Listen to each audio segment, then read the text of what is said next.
She bake a cherry pie, Billy boy, Billy boy. She bake a cherry pie, Charmin' Billy. She can bake a cherry pie, quick as a cat can wink her eye. She's a young thing and cannot leave her mother. Well, Granny, did you pick out your spot yet for the garden? Yep. I kind of favor a patch right close here to the house. Yeah, I'll plow you up something there directly. Yeah, just enough for some onions and taters and some Rudy Bakers. And a few rows of corn. Paul? Morning, Granny. Paul, can I help you with the plowing and the spading? Well, Ellie, I'd rather you put on one of them pretty dresses that Miss Hathaway got you. But, Paul, I can plow better in these clothes. Plowing. You know, Ellie, I'd like you to wear one of them dresses kind of regular. Wouldn't you, Granny? You're mighty fetching in a dress, Ellie. Prettier than a tub of fresh churned butter. Paul, if I go to wearing them dresses, Jethro will make fun of me. I reckon he hadn't better. Now, you run along and put on something with skirts. All right, but he hadn't better make fun. He won't, he won't. You know, speaking of Jethro, I think he's got himself a sweetheart. The banker's secretary? That's right. They was out together last night. What'd they do? Well, I don't rightly know for sure, but it was something to do with bowls. All you do with bowls is eat. Yeah, I reckon that's what it was then. She said she was going to take him bowling. You know, Jed, I kind of like that Miss Hathaway. Yeah, I think she kind of likes us, too. Oh, those marvelous Clampetts. Those simple, rugged mountain people. The more I see of them, the more I am impressed. Yes, now Never have I observed such strength of body, mind, and character. Yes, now I... They stand like boulders on the pebble-strewn landscape of Beverly Hills. Like mighty oaks among bushes. Like quiet. Now, like I admire them, too. But those boulders need polishing, and we've got to put some city leaves on those oaks before my wife gets back from Boston. Incidentally, in any endeavor requiring physical strength, they are most exceptional. I took Jethro bowling last night. Here's the bill. $3,000. How many games did you bowl? Well, you see, what happened was this. I said to Jethro, "Pick up that bowling ball," she says, "and see can you knock over them pins down yonder. They's just sticks." Anyway, I snatches up that rascal, draws back, and lets her fly. Did you knock down them pins? Yeah, the pins, the pin boy, the end of the building, a brick wall, and a signboard down on Sunset Boulevard. I bet you Miss Jane didn't do that good. Well, she didn't even try. But she just looks at me and says, "Jethro, you're strong as an ox and twice as handsome." Ain't no two ways about it, Granny. That city girl is sweet on this boy. I reckon so, the way she's bragging on his looks.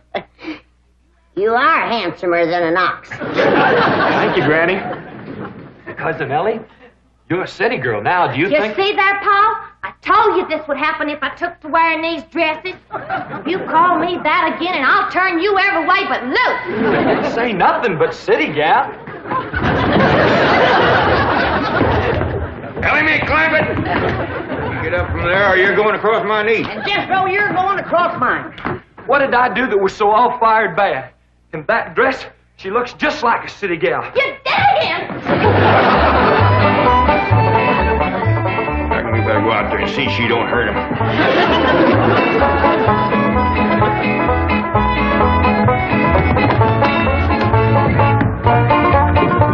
Ellie Mae!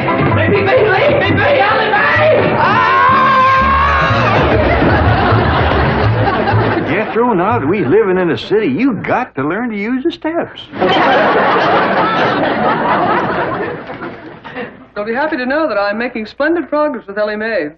She's turning into quite a lady. Fine. But it's Jed, Granny, and Jethro we've got to work on. Clothes, manners, the works.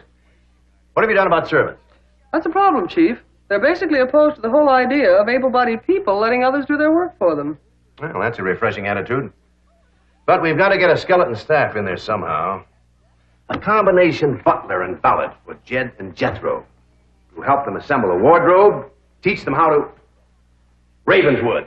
Your butler? Oh, he's never been my butler. Came with my wife like an overweight dowry. Been in her family for years. And with Margaret in Boston, I can certainly spare him, plus her upstairs girl, Marie. I doubt if you can sell Mr. Clampett on the idea of servants. Get him on the phone. I'll make him think he's doing me a favor by taking him off my hands for a while. Right, Chief? She hadn't ought to thrown me down on my head like that. What if I'd have been carrying a frog in my hat? You ain't supposed to be wearing your hat in the house. Well, Granny, where's a fella going to carry a frog? They jump out of your pockets. Hello? Oh, howdy there, Mr. Drysdale. Glad to have you back from Boston. Your missus come with you? Oh, that's too bad. I know her and Granny'd hit it off like two sows in a mud waller. Yes, I'm sure they would. No recipes? No, my wife doesn't do much cooking. No, I doubt if she ever made grits and hog jowls. Well, how about mustard greens and possum belly? No? Pone and squirrel shank? Boiled chicken hawk. Well, say, she don't do much cooking, does she? No. Well, the reason I called Mr. Clampett is I have a butler. Well, he really belongs to my wife's family, but he's been with us ever since we were married. And I was wondering if you'd let him come and stay with you for a while. You mean board with us? Well, I guess you could call it that. Who's going to board with us? Just a minute. Some kin of Miss Drysdale named Butler. Why, we be just... That's that no good fat rascal that wouldn't let Ellie and me in to help Miss Drysdale when she was sober now. Hello? Granny was talking at me, but she's done now. Oh, no, she ain't. Just a minute. Granny, let me hear the men out, and then we can talk it over. Yes, sir, Mr. Drysdale. I'm a-listening now. Well, in addition to Ravenswood, he's the butler, you can also have my wife's upstairs girl, Marie. Margaret may be away for some time, and I have absolutely no use for him. Well, I sure would like to oblige. Me and Granny will talk it over, and I'll call you. Oh, thank you. You'll be doing me a great favor. I was glad to help out when I can. Thank you again, Mr. Clampett, and goodbye.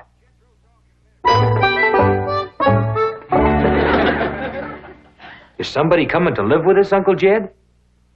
Maybe, Jethro, maybe. Why don't you go out and make up with your cousin Ellie?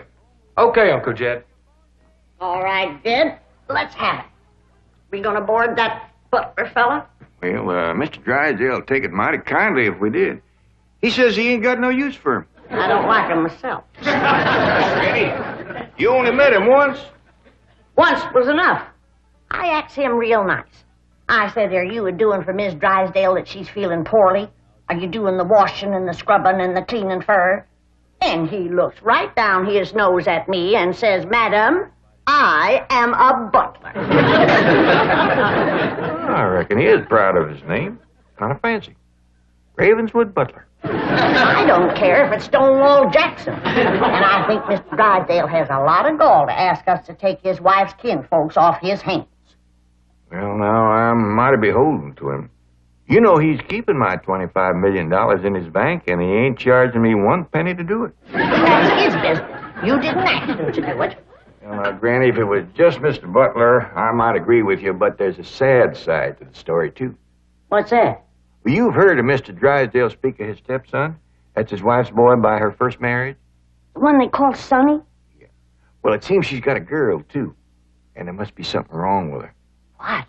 Well, I don't know, but they keep her upstairs. No. Yeah. He spoke of her as my wife's upstairs girl. The poor thing. Her name's Marie, and he'd like us to take her and Mr. Butler. Doggone it, kid. We got enough to do to take care of this big place without... He didn't say what was ailing her, huh? Well, no, but if you ask me, they ain't eating right over there. No. You know what Mr. Drysdale told me? What? His wife ain't never cooked grits and hog jowl. Ah, go on. That's a fact. Nor mustard greens and possum belly. Nor pone and squirrel shank. Nor even boiled chicken hawk. Land of mercy. You can't hardly blame Mr. Butler for getting a mite cranky. Man don't eat right, he gets that way. Well, dear, I reckon it won't do no harm to take him in for a spell. Granny, for such a little woman, you got an awful big heart. Well, I feel sorry for the poor girl. But the first time that fancy pants Mr. Butler looks down his nose at me, I'm gonna chuck him in the cement pond.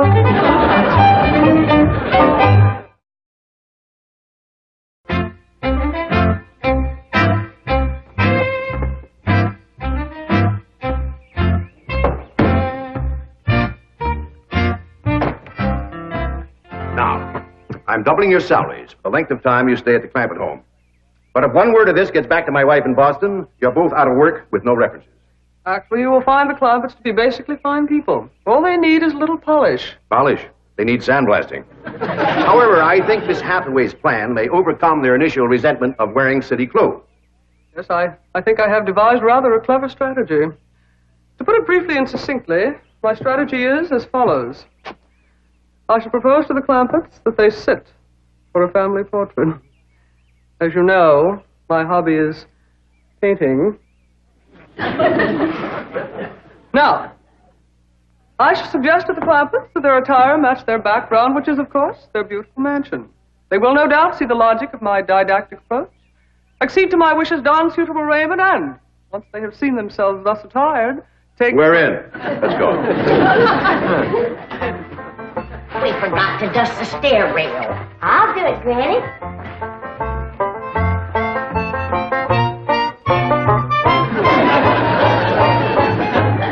Besides, wearing boys' clothes does come in handy sometimes. Hi, Ginger Granny. I think we got her all spick and span for the company. They ain't a speck of dirt no place. Can I go swimming now? Me, Tim? As soon as we help Granny clean up the kitchen.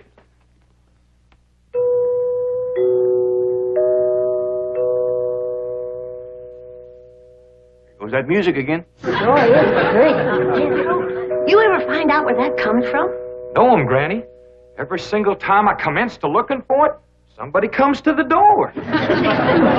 Nobody to the door now? There will be. You'll see.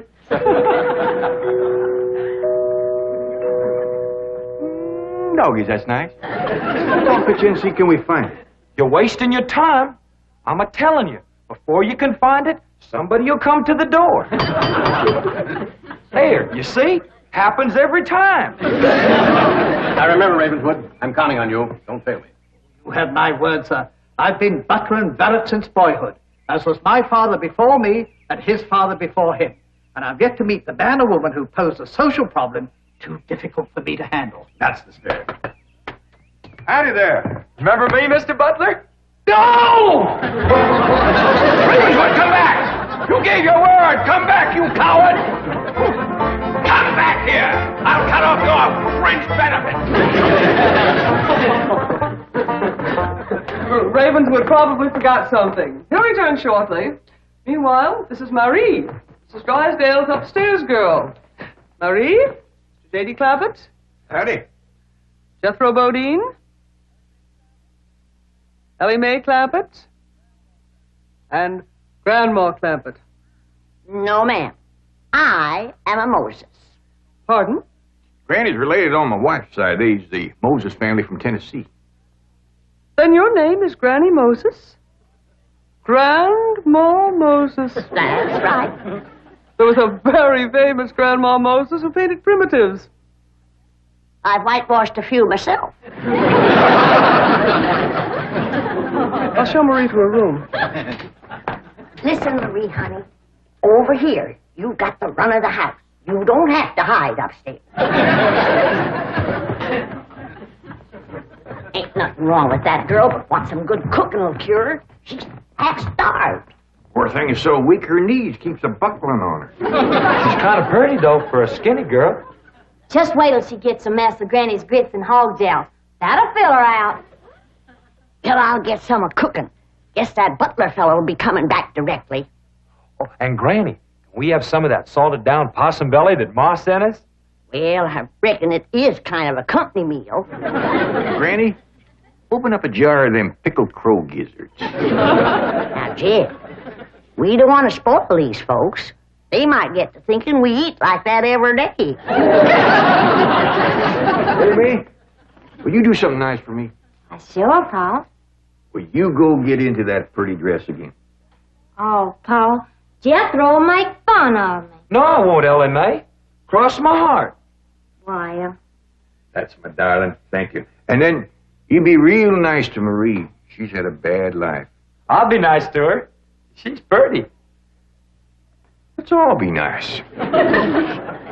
heck, far. I wanted to go swimming. Now I gotta go put on an old dress. Cousin Ellie, you look awful pretty in a dress. Honest you do. Do I look pretty in that there city girl? You look prettier than that there city girl. That did it. Come on and fight. There's nothing to be afraid of, Ravenwood. The fact that they're big and strong doesn't mean they're violent. Elephants can be gentle. Now, Ravenswood, your appearances deceive you. Oh, really? Oh, I do admit on the surface they do seem a bit rough, even cruel. But I assure you, underneath, they are placid, kindly, and gentle. See? You shouldn't have called me a city girl. Ellie Mae, leave me alone, please, Ellie Mae. City girl.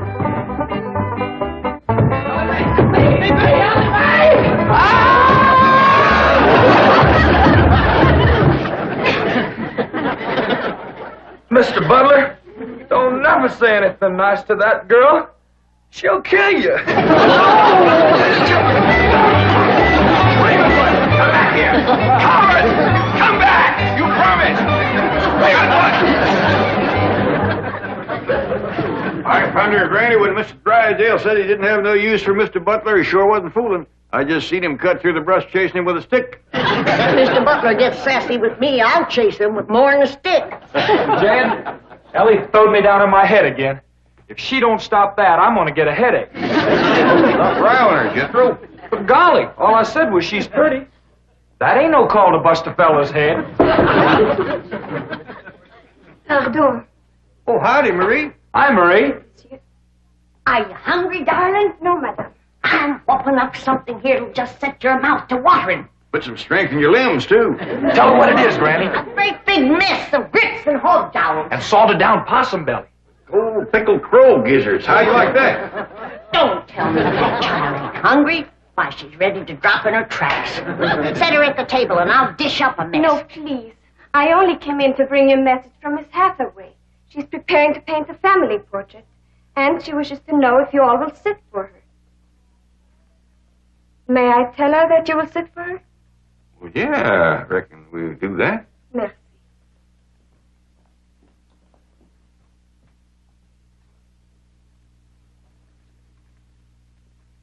Well, let's get at it.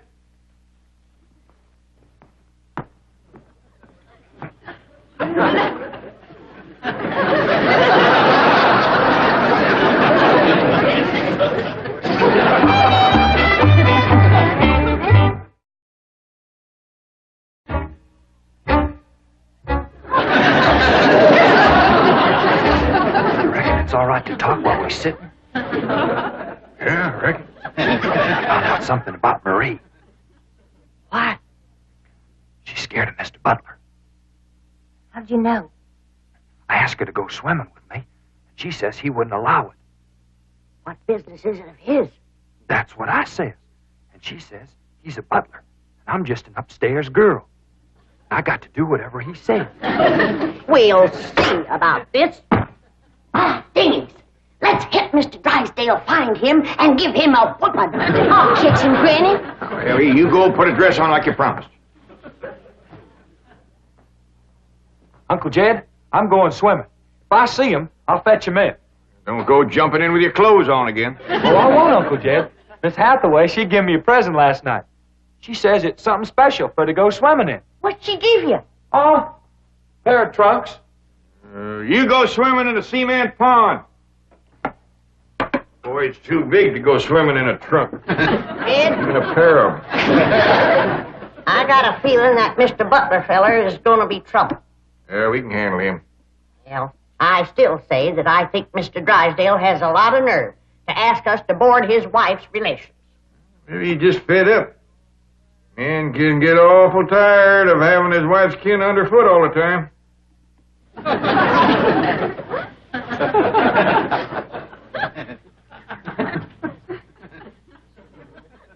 Heat told me that Butler fella had been living with them ever since they was married. I declare some in-laws latch on to free room and board like leeches. It takes a mule kick to jar 'em loose. You can't hardly blame Mr. Drysdale for trying to get shed of a critter like that.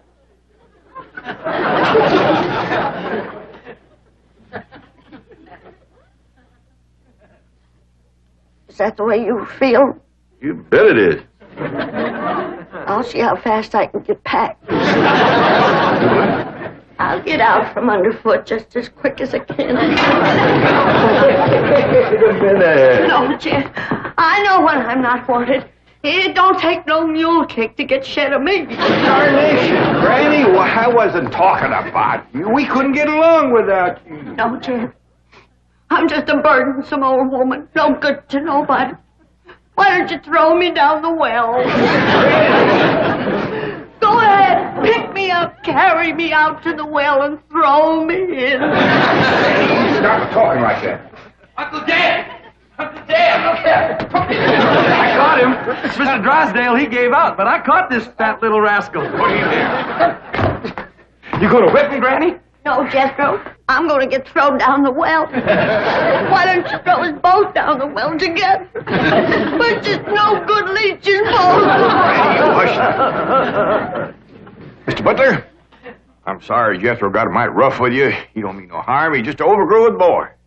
Now, we's all mighty pleasure to have you come and stay with us, and as long as you behave yourself, won't be no trouble. Oh, I'm Jed Clampett. Sir. This here's Granny. I reckon you and Jethro done met. Yeah. Sir. Oh, and this here is my daughter, Ellie Mae. Enchantée, mademoiselle. Vous êtes très belle, très charmant, très ravissant. Don't you dare use them kind of words to a lady. What do you say, Granny? I ain't sure, but it sounded dirty. You said your daughter was pretty and charming. Oh, you're so different from all the others. You're like a beautiful city girl. He had not have said that. Oh, Marie, Oui, Miss Jane. didn't you say the Clampetts had agreed to sit for their portrait? They said they would do it. Really? What is it? I believe it to be self-preservation, madam.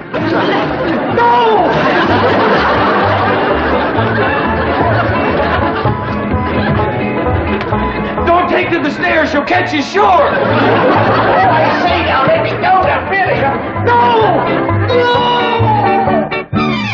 Sounds like Ellie got him. Afraid so. Could somebody please tell me what is transpiring? Uncle Jed! Ellie throwed him all right, but I caught him before he hit the floor. So here you are. Well, now, everything seems to be fine. You see, Ravenswood, didn't I tell you the Clampetts were kindly, gentle people? Yes, sir. Thank you, sir.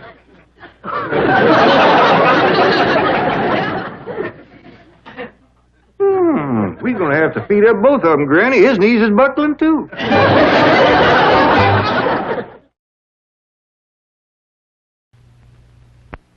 I shall call it Invictus.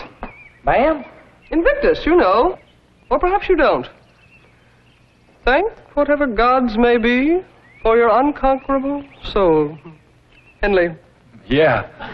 Jethro, look more thoughtful. That's really a little more than I am. Ellie Mae's got Kellogg's cornflakes. Well, so she has, but she's not putting on a face like that. Well, no. She's got Kellogg's cornflakes. I ain't.